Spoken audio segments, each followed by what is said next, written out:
नमस्कार और स्वागत है। आज हम एक बहुत ही पुराने लेकिन आज भी उतने ही महत्वपूर्ण ग्रंथ की बात करने वाले हैं। सुन त्सू की द आर्ट ऑफ वॉर। हाँ, नाम सुन के लगता है कि ये सिर्फ जंग के मैदान की बात होगी। बिल्कुल, लेकिन ये लगभग 2500 साल पुरानी रचना है चीन के एक विचारक की। और जो हम आज देख रहे हैं, जो इसका विश्लेषण है, वो कुछ और ही कहता है। हाँ, बिल्कुल। ये विश्लेषण बताता है कि ये किताब सिर्फ तलवारों और तोपों के बारे में नहीं है। ये तो जिंदगी की उन छोटी बड़ी लड़ाइयों के लिए गाइड जैसी है, जिनका सामना हम रोज करते हैं ना। हम्म, सही कहा। जैसे दफ्तर की पॉलिटिक्स हो गई, या बाजार में कंपटीशन, या कभी-कभी तो हम अपने ही मन से लड़ रहे होते हैं, आलस से या शक से। हम्म। तो हमारे अध्ययन के हिसाब से ये सब भी एक तरह की जंग ही हैं, और सुन त्सू के सिद्धांत यहाँ भी काम आ सकते हैं। आइडियाज पर गौर करेंगे जो इस विश्लेषण में सामने आए हैं। देखेंगे कि ये सदियों पुरानी बातें आज भी कैसे फिट बैठती हैं। हाँ, तो चलिए शुरू करते हैं।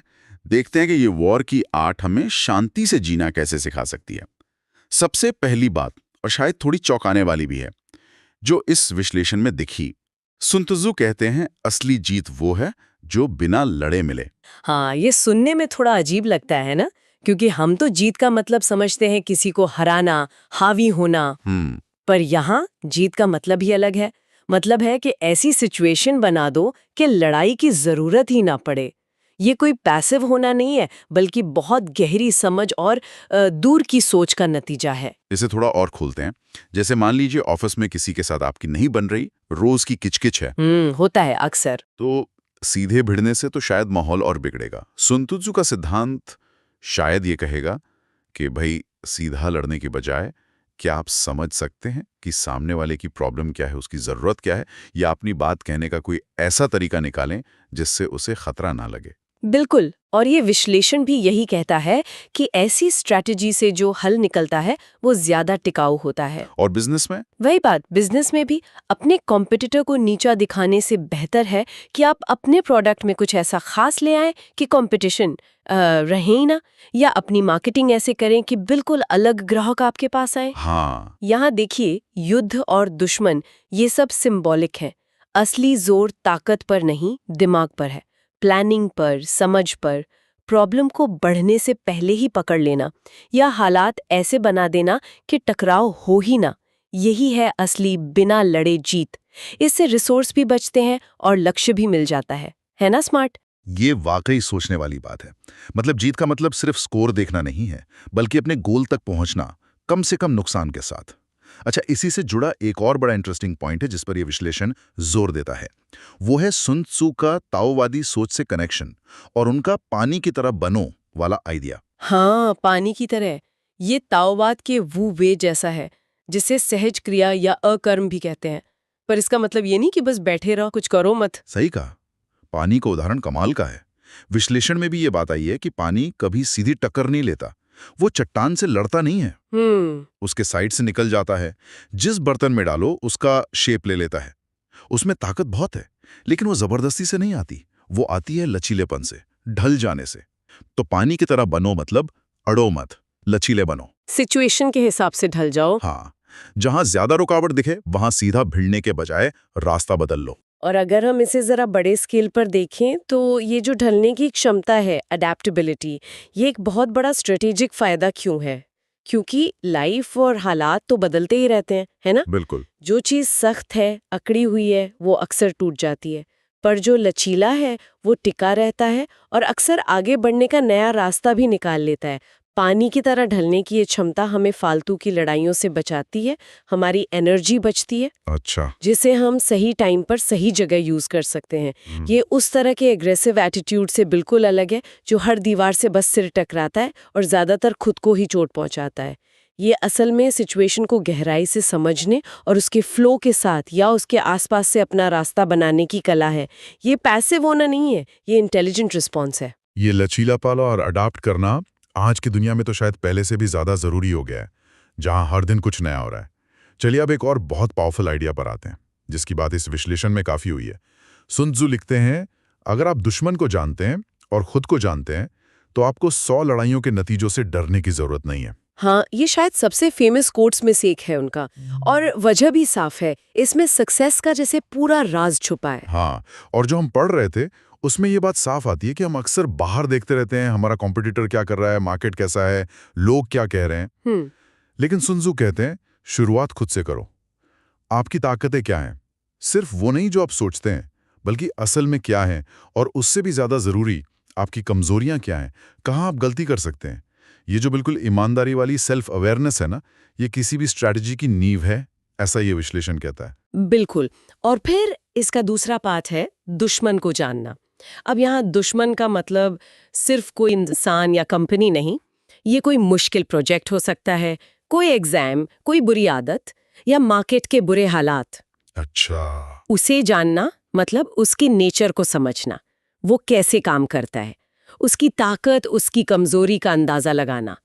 तो जब आप अपनी काबिलियत, खुद को जानना, और चुनौती की असलियत, दुश्मन को जानना, दोनों को साफ साफ देख पाते हैं, तभी आप एक असरदार स्ट्रैटेजी बना सकते हैं। ये जो कॉन्फिडेंस आता है ना, फिर वो अंधे भरोसे से नहीं आता जी। वो आता है ठोस जानकारी और सही अंदाजे से।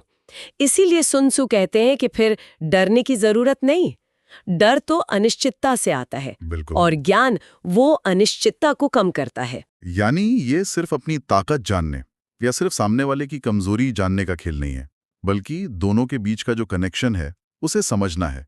आपकी कौन सी ताकत सामने वाले की किस कमजोरी पर काम करेगी, या सामने वाले की कौन सी ताकत आपकी किस कमजोरी को दबा सकती है। ये गहरी समझ ही स्ट्रैटेजी को शार्प बनाती है। अब यहीं से एक और इंटरेस्टिंग बात निकलती है, टाइमिंग, समय का महत्व।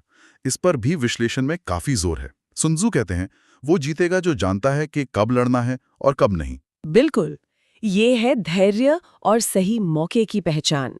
सिर्फ ताकत होना या प्लान अच्छा होना काफी नहीं है, उसे कब इस्तेमाल करना है ये चुनना भी उतना ही जरूरी है। हाँ, और विश्लेषण में इसका एक बहुत अच्छा उदाहरण है शेयर मार्केट का। अक्सर सबसे ज्यादा पैसा वो नहीं कमाता जो हर मिनट खरीद बिक्री कर रहा है, नहीं, बिल्कुल नहीं। बल्कि वो कमाता है जो पूरी रिसर्च करके सही मौके का इंतजार करता है, और जब वो मौका आता है तब फैसला लेता है। यही बात लाइफ के दूसरे हिस्सों में भी है। कब कोई प्रोजेक्ट लॉन्च करें, कब करियर बदलें, कब किसी रिश्ते में अपनी बात कहें, और कब चुप रहना ठीक है, ये समझ बहुत क्रिटिकल है। सही टाइम पर उठाया छोटा कदम भी गलत टाइम पर की गई बड़ी कोशिश से ज्यादा असरदार हो सकता है। और यहाँ धैर्य का मतलब सिर्फ इंतजार करना नहीं है, ये एक एक्टिव स्ट्रैटेजी है। इसका मतलब है कि आप लगातार सिचुएशन को देख रहे हैं, संकेतों को पढ़ रहे हैं, और अपनी एनर्जी और रिसोर्स बचा कर रख रहे हैं जब तक कि एक्शन लेने का सबसे सही पल ना आ जाए। ये जानना कि कब कदम नहीं बढ़ाना है, ये उतना ही जरूरी है जितना ये जानना कि कब बढ़ाना है। हाँ, ये तो है। आज की दुनिया में जहां सबको तुरंत रिजल्ट चाहिए, ये शायद सबसे मुश्किल स्किल्स में से एक है। लेकिन जैसा ये विश्लेषण दिखाता है, ये लंबी रेस में जीतने के लिए बहुत जरूरी है। ये हमें बिना सोचे समझे लिए गए फैसलों से बचाता है, फालतू के झगड़ों से बचाता है। ये हमें अपनी एनर्जी उन लड़ाइयों पर फोकस करने देता है जो सच में मायने रखती हैं और जहां जीतने के चांस सबसे ज्यादा हैं। तो इन सब बातों का निचोड़ क्या निकलता है? आज की इस तेज रफ्तार जिंदगी में द आर्ट ऑफ वॉर क्या बस एक पुरानी किताब है, जैसा हमने शुरू में कहा था, और जैसा ये विश्लेषण बार बार कहता है? ऐसा बिल्कुल नहीं है। ये सिर्फ आर्मी जनरलों या सीईओज के लिए नहीं है। सही बात है। ये सिद्धांत तो हर उस इंसान के लिए काम के हैं जो लाइफ की चुनौतियों का सामना कर रहा है और बेहतर नतीजे चाहता है। चाहे वो कोई नया बिजनेस शुरू करने वाला हो, या एग्जाम की तैयारी करता स्टूडेंट या टीम लीडर, या कोई भी जो अपनी लक्ष्य पाना चाहता है और जिंदगी में थोड़ा सुकून, थोड़ा बैलेंस चाहता है।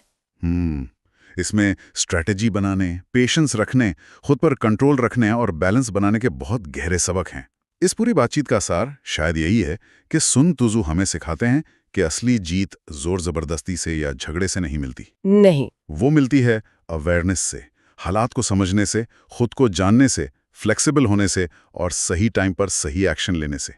ये एक तरह से दिमाग की जीत है ब्रूट फोर्स पर। और जब हम इन सारे प्रिंसिपल्स को बिना लड़े जीतना, पानी की तरह ढलना, खुद को और चैलेंज को जानना और सही वक्त का इंतजार करना, इन सब को एक साथ देखते हैं तो ये आज की कॉम्प्लेक्स दुनिया के लिए एक बहुत ही लॉजिकल और पावरफुल लाइफ फिलॉसफी देते हैं। हाँ, ये हमें गुस्से और रिएक्शन से हटाकर अवेयरनेस और स्ट्रेटेजिक सोच की तरफ ले जाते हैं। जीत का मतलब बदल जाता है, वो हावी होना नहीं लेता, बल्कि समझना, ढलना और समझदारी से काम करना बन जाता है। ये बाहरी हालात की गहरी समझ और अपने अंदर के बैलेंस और क्लैरिटी पर टिका है।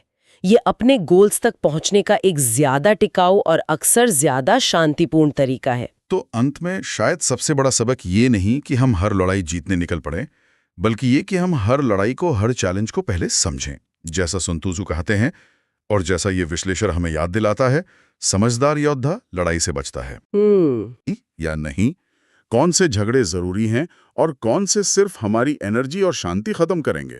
ये वाकई सोचने पर मजबूर करता है। क्या हमारी अपनी लाइफ में अभी ऐसी कोई लड़ाइयाँ या मुश्किलें चल रही हैं जिन्हें हम शायद एक अलग नज़र से देख सकते हैं? क्या अवेयरनेस, अडेप्टेबिलिटी और सही टाइमिंग के इन प्रिंसिपल्स को लगाकर हम उन मुश्किलों को कम कर सकते हैं या शायद उनसे पूरी तरह बच भी सकते हैं? ये सवाल खुद से पूछना शायद इस पूरी चर्चा का सबसे अच्छा अगला कदम हो सकता है।